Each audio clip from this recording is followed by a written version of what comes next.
সামনেই তো সরস্বতী পুজো, তাই চলে আসলাম তোমাদের সাথে খিচুড়ি বানানোর রেসিপি নিয়ে। তো এখানে আমি প্রথমেই ফুলকপিটাকে কেটে নেব, আর ফুলকপিটাকে একটু মোটা মোটা করে কাটছি, কারণ খিচুড়ির মধ্যে দেওয়া হবে তার জন্য। তো ওদিকে আমার ফুলকপিটা কাটা হয়ে গেলে এদিকে আমি গাজরের খোসাটা ছাড়িয়ে গাজরটাও বেশি একটু লম্বা লম্বা করে কেটে নিচ্ছি।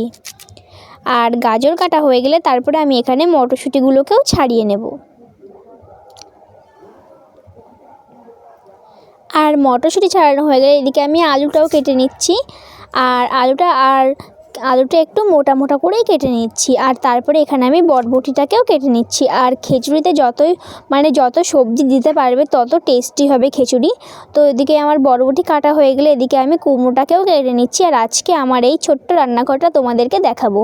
তো আমার এই ছোট্ট রান্নাঘরটা কেমন লাগছে তোমরা কিন্তু একটু কমেন্টে জানিও। তো এভাবেই আমি সব সবজি একে একে কেটে নিচ্ছি। আর সবজি কাটা হয়ে গেলে তারপর এখানে আমি লঙ্কাটাকেও কেটে নিচ্ছি।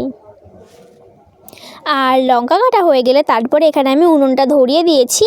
আর উনুনটা ধরানোর পরে আমি কড়াই বসিয়ে কড়াইতে তেলও দিয়ে দিয়েছি।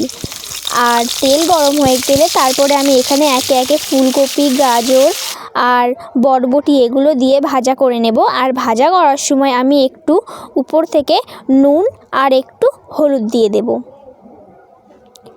আর এটা আস্তে আস্তে ভাজা হতে হতে তো তারপরে এদিকে আমার ভাজা হয়ে গেছে। তো এবার আমি নামিয়ে নিয়ে তারপরে একে একে আমি তোমার কুমড়ো আর আলুটাও একই এতে ভেজে নিয়েছি। তো তারপরে আমি কড়াইতে একটু তেল দিয়ে বাদামগুলোকে দিয়ে দিয়েছি। আর বাদামটা একটু আগেই দিয়েছি। তারপরে এখানে আমি মটরশুঁটিগুলোকেও দিয়ে দিয়েছি। আর ওটা ভাজা হয়ে গেলে এখানে আমি ডালটাও ভেজে নিয়েছি। এবার আমি কড়াইতে হাঁড়ি বসিয়ে গরম জল বসিয়ে দিয়েছি। আর জলটা একটু গরম হয়ে গেলে তারপরে আমি পরিমাণ মতো ডাল আর চালটা দিয়ে দিয়েছি। আর ডাল আর চাল দেওয়ার পরে যেই ফুটে উঠেছে তখন আমি সব সবজিগুলো দিয়ে লঙ্কা দিয়েছি। আর স্বাদ মতো নুন, পরিমাণ মতো হলুদ আর একটু চিনি দিয়েছি। তো তারপরে ওদিকে আমার খিচুড়িটা ফুটে উঠলে এদিকে আমি একটা মশলা করে নিচ্ছি, জিরে আর তোমার গরম মশলা আর ধনে। এটা আমি শুকনো খোলায় ভেজে নিয়েছি।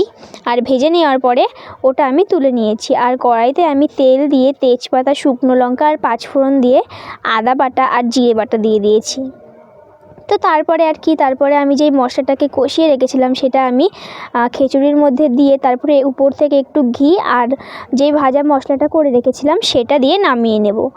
তো আমার এই খিচুড়ি রান্নাটা কেমন হয়েছে তোমরা কিন্তু একটু কমেন্টে জানিও। আর তোমরা সরস্বতী পুজোতে খিচুড়ি খাচ্ছ তো আমার মতো? আমি কিন্তু খাচ্ছি।